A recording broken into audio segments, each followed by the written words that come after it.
네, 안녕하세요. 8월 23일 금요일 짱목과 말씀 수다의 시간입니다. 예, 오늘 주시는 하나님의 말씀은 사도행전 11장 1절부터 6절의 내용의 말씀입니다. 하나님 말씀을 보시겠습니다. 사도행전 11장.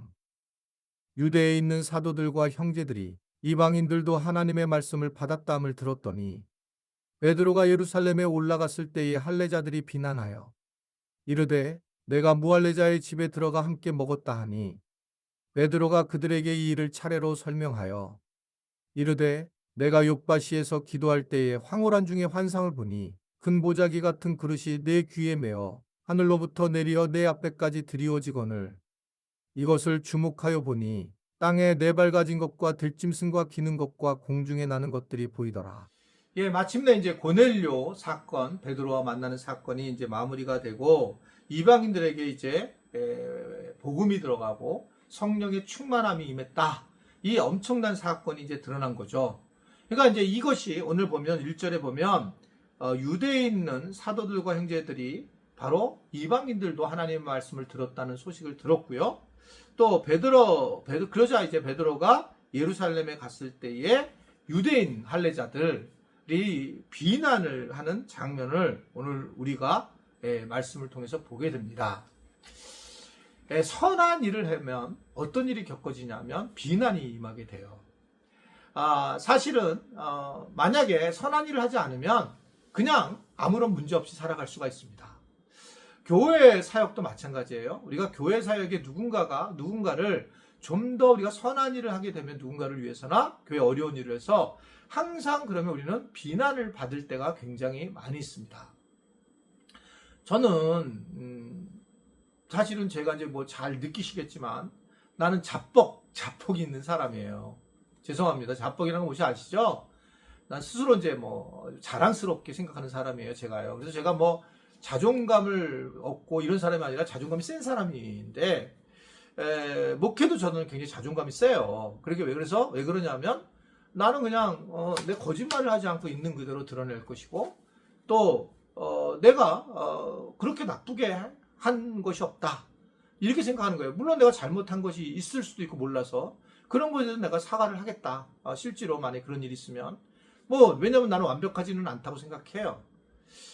그런데 나는 내가 지금도 신앙생활 하면서 우리 목회를 하면서도 다른 사람에게 다른 목회자들에게 내가 덕을 하게 되었지 내 개인적인 그런 것들을 굉장히 추구하고 그리고 뭐 비상식적인 행동으로 목회를 한다 그렇게 생각하지 않습니다. 제가요. 그러니까 이제 누가 말하면 아주 굉장히 부드럽게 넘어가려기도 강하게 얘기하는 경우가 있어요. 왜냐면 내가 아주 분명한 것을 가지고 있기 때문에 그렇게 생각하는 경우가 사실은 많이 있습니다. 근데 이제 제가 담임 목사가 됐는데 비난의 소리를 듣잖아요. 처음에 정말 너무 힘들었어요. 제가 담임 목사 하고 나서. 아직도 뭐 제가 25년 가까이 이제 담임 목사를 하는데도, 그렇지만, 이제 비난을 하는 것에 대해서. 사실 이 비난한다는 거가, 이게 왜 나를 비난하지? 나는 최선을 다했는데? 근데 이제 비난을 하는 걸 보고 또 그게 팩트가 아닐 때 비난이 와요. 근데 오늘 베드로도 팩트가 없을 거예요. 아니 하나님께서 하신 거를 그리고 실제로 성령 충만한 거를 그리고 구원이 임한 거를 이거 자기가 거짓말할 게 없는 거 그냥 얘기한 것뿐인데 비난하는 그런 것들이 오는 거죠. 비난. 그러니까 비난을 하는 경우가 있어요. 그래서 이게 그 비난을 내가 철없을 때는 다 이 감정적으로 처리를 하면서 내가 굉장히 담임 목사로서 문제가 많이 생겼던 적도 있어요.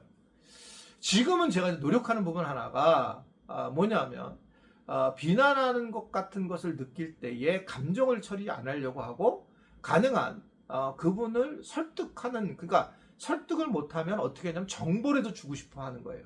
이랬다. 그러니까 그렇더라고요. 교인들은 교회 재정을 담임 목사가 쓰는 것을 제일 관심 있게 보더라고요. 근데 저는 또 제가 뭐 돈을 함부로 쓴 적이 없다고 저는 생각해요. 그러니까 이런 것들도. 그러니까 이제 그러면 이제 이걸 어떻게 해야 될까? 그런데 이제 예를 들면 제가 뭘 썼어요. 이제 교회에서 뭐 어디 누구를 도와줬어요. 어느 교회를. 그러면 이제 그게 뭐 100만 원이라고 치면 도와줬는데 제가 이제 도와주고 이렇게 얘기를 했는데 이거를 뭐 재정부라든지 누군가가 목사님 이걸 뭘 썼지? 이제 이게 생각하잖아요. 이게 뭐지? 한 분이 물어보면 다른 분들 중에 아는 분이 없는 거예요. 이게요. 이거 어느 게다 어떻게 썼다는 이유를. 왜냐면 제가 하나하나 그것을 어디에 썼는데 왜 썼지 이걸 얘기를 안 하잖아요. 그러니까 그게 없는 거예요. 그러니까 이게 오해가 되는구나 알게 됐어요. 그래서 제가 부목사님 한 분한테 저의 모든 재정을 지금 다 그분을 거쳐요. 설목사님한테 다 거쳐요.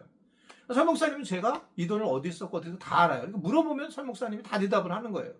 그러다 보니까 교회 안에서 재정적인 문제가 없어진 걸 제가 경험하면서 이게 정말 지혜로운 것들이 필요하고 이게 정말 잘해야 되는구나 라는 것을 깨닫게 되었습니다. 그러니까 오늘 보면 그 얘기예요. 3절 뒷부분에 보면 베드로가 이 일을 차례로 설명했다라는 얘기를 하는 거예요. 차례로 설명했다. 잘 설득을 했다는 거예요. 이거를 가지고 화를 내고 내가 뭘 했는데 뭐 니네들이 왜 그러냐 이게 아니라 차례로 설명했다. 이게 참 중요하다라는 걸 다시 한번 생각해요. 그러니까 이 부분에 대해서 감정적으로 비난한 건데 그걸 차례로 설명하는 과정에서 회복이 되고 그리고 이해가 되더라 라고 하는 것을 생각한다는 거죠. 저도 이제 이런 거를 경험했는데 우리 지체들도 신앙생활 하면서 굉장한 비난이 임할 때가 있어요. 그런데 그 비난이 임할 때 때로는 그것에 대해서 나도 감정적으로 대하고 싶지만 그러면 아무 해결이 되지 않잖아요. 그럴 때에 이제 최소한 내가 정보를 주는 거예요. 그 사람하고 얘기를 해서 해결될 수도 있고 딴 사람에게 정보를 줘서 그 정보에 대한 거 한번 마음을 정한 사람도 잘 안 바뀌지만 그래도 정보를 주는 거예요. 그래서 이게 정말 심각한 비난하게 되는 거예요. 저에 대해서 예전에 우리 목회자들 중에 뭐 부목회자들이죠. 떠난 사람들 중에서 정말 나는 나쁜 사람을 생각하는 거더라고요. 그러니까 그렇게 정리하니까 모두 그렇게 보는 거예요. 요거가 헷가닥한 게 아니라 완전히 그렇게 보는 걸 보면서 깜짝 놀랐어요. 야, 이렇게 비난을 이런 식으로 가는구나. 그러니까 뭐 다 다르게 보는 거예요. 요 하나만 잘못한 걸 보면 되는데 그렇지 않아요. 그러니까 그랬을 때에 이거를 나한테 물어보질 않잖아요. 이거를요. 그러니까 이런 부분에서 비난하는 그런 경우를 만나는 경우가 있다. 특별히 열심으로 살 때 그런 경우가 있을 때에 우리는 감정으로 오늘 얘기하지 말고 뭐라고 나왔어요? 이 일을 차례대로 설명했다.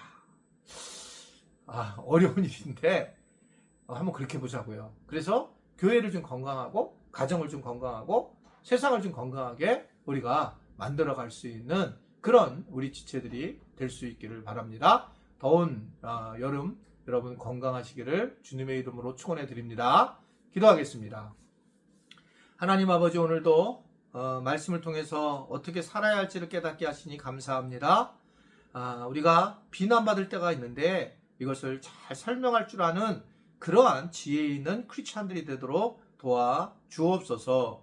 예수님의 이름으로 기도드리옵나이다. 아멘.